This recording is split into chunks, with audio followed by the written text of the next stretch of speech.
Hello, my name's Paul, and yesterday while driving my Land Rover Defender, 2003 Land Rover Defender TD5, I experienced a little bit of a problem. Now, just a brief description.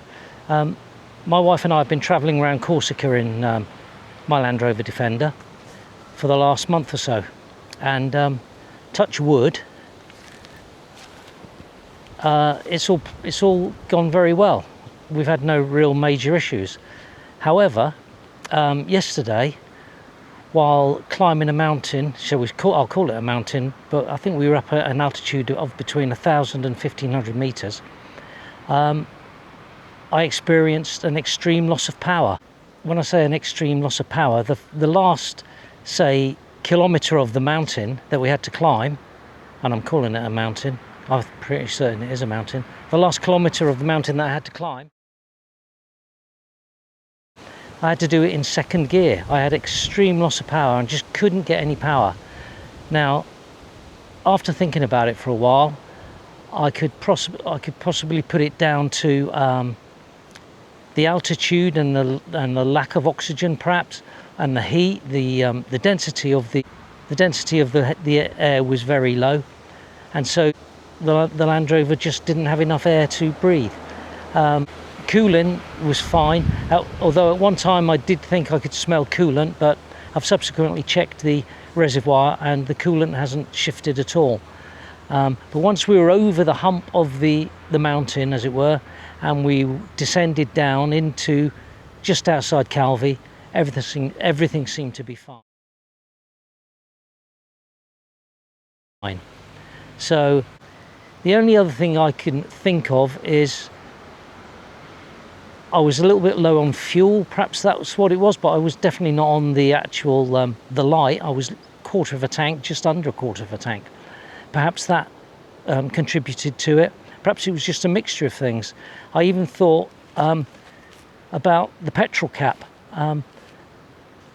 In a previous video, I showed how I lost the petrol cap and had to make do by carving one out of a bit of wood. But I've subsequently found a substitute for that, which was a rubber plug. Now I was wondering, was that too tight? Do I need an air gap in it to allow the tank to empty properly? But the Land Rover seems fine now. It runs fine. The power, the normal amount of power, it hasn't got a massive amount of power, but the normal amount of power I've got. So I just wondered if anybody out there could enlighten me or leave a comment, because it was definitely very sluggish. In fact, I thought we were going to actually break down, but once we were over the hump and we weren't coasting down the mountain, but controlled descent, everything seemed to be fine. Obviously, as the density of the air got more, the lower we got. But it was definitely up at the top of the mountain. We did actually stop, and here's a picture of where we stopped.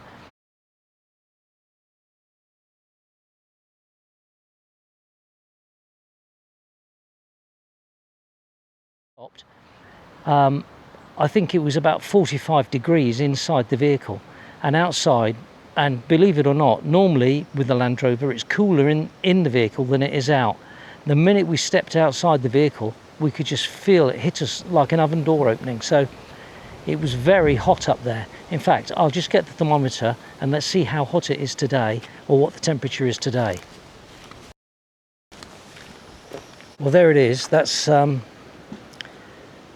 42 degrees with a humidity of 21 degrees. So that humidity is really low.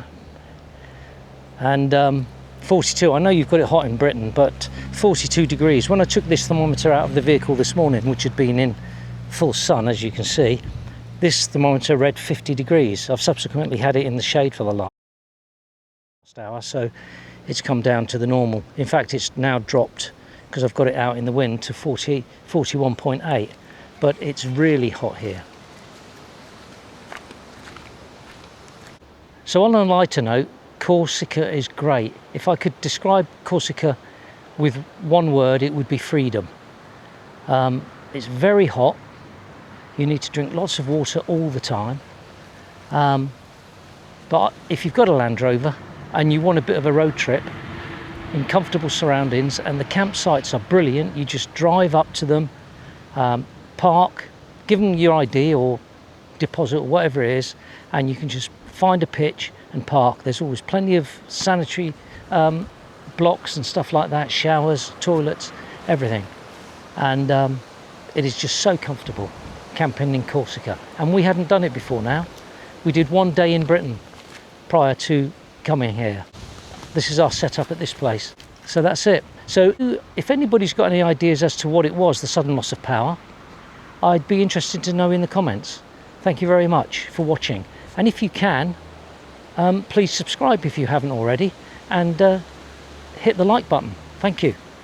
This is a petrol cap I've managed to find. It was just a plug I found on a building site.